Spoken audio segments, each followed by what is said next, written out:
Welcome to the final video in our simple MOT guide series.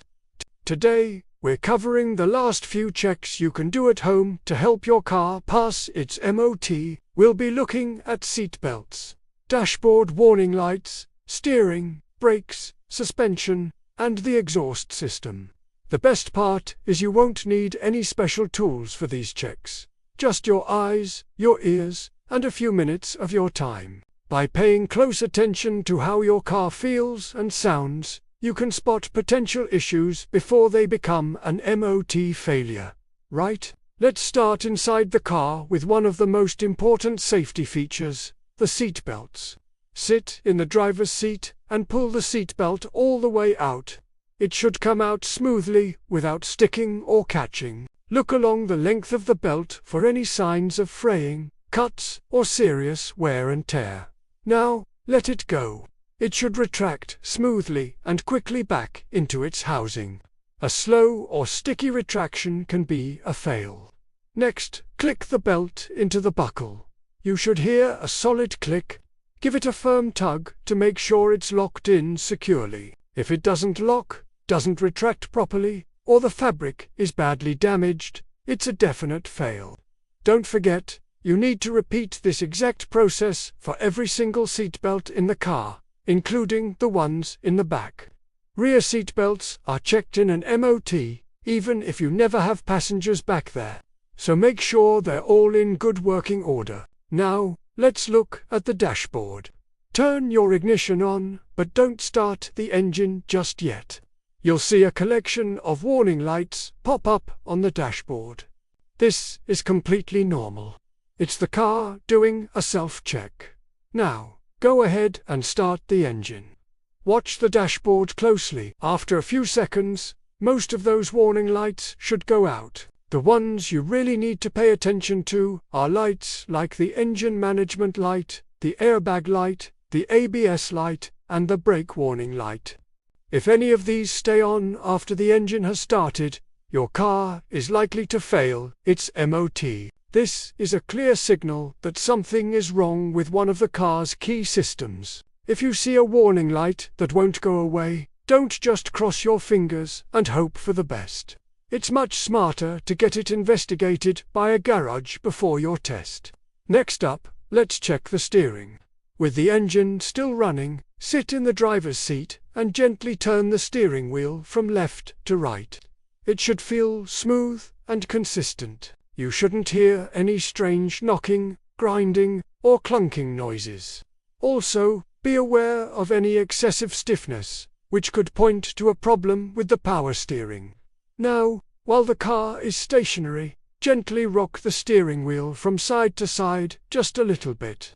There shouldn't be a huge amount of free play or looseness before you see the front wheels start to move. If your steering feels loose, makes odd noises, or is unusually stiff, it could be a sign of worn components that would cause an MOT failure. These are serious safety issues, so they need to be addressed. Let's move on to the brakes. Keeping the engine running, press down firmly on the brake pedal. It should feel solid under your foot and stop at a consistent point. It definitely shouldn't feel spongy, soft, or sink slowly towards the floor while you're holding it down.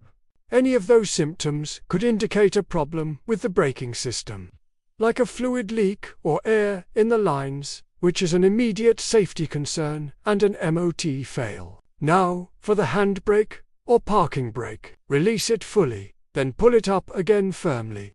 It should engage securely and hold the car in place. If you have to pull the lever up really high to get it to bite, or if it doesn't feel like it's holding the car properly on a slope, it will need adjusting before the test. A weak handbrake is a common failure point. Now, let's have a quick look at the suspension. This is a simple but effective test. Go to one of the front corners of the car, over the wheel, and press down firmly on the bonnet with your body weight. Then, release it quickly. The car should bounce up once and then settle back to its normal position.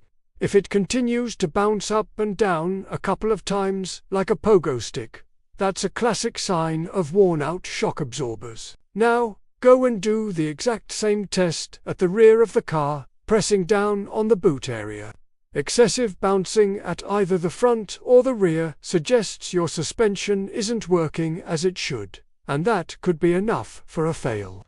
Okay, let's check the exhaust system. With the engine running, walk to the back of the car and listen carefully to the sound it's making. It should be a consistent hum, not excessively loud or rough. Listen out for any rattling, blowing, or hissing sounds. A blowing sound often indicates a leak in the pipe or silencer, while a rattle could mean a bracket is loose or something has broken inside. An exhaust that is excessively noisy or has a clear leak is a guaranteed MOT failure due to noise and emission regulations. While you're back there, take a quick look underneath. The entire exhaust system should be held securely in place. If any part of it is hanging down or looks loose, it needs to be fixed. A dangling exhaust is a simple but definite fail. Finally, let's do one last slow walk around the car for a final visual inspection. Look underneath for anything hanging loose, like undertrays or heat shields. Check that both the front and rear bumpers are secure and not cracked or detached. Open and close all the doors, including the boot and bonnet. They should latch securely and open correctly from both the inside and the outside. These little things only take a minute to check, but are often overlooked and can lead to an unnecessary MOT failure. By following the checks in all 3 of our videos, you've now covered the most common reasons why cars fail the MOT. A little bit of preparation really can save you a lot of time, money, and the stress of a retest. That brings our How to Guide MOT series to a close. We hope these videos have been helpful. Taking a few minutes to check your car properly before your test can make all the difference. Thanks for watching, and let's get it fixed.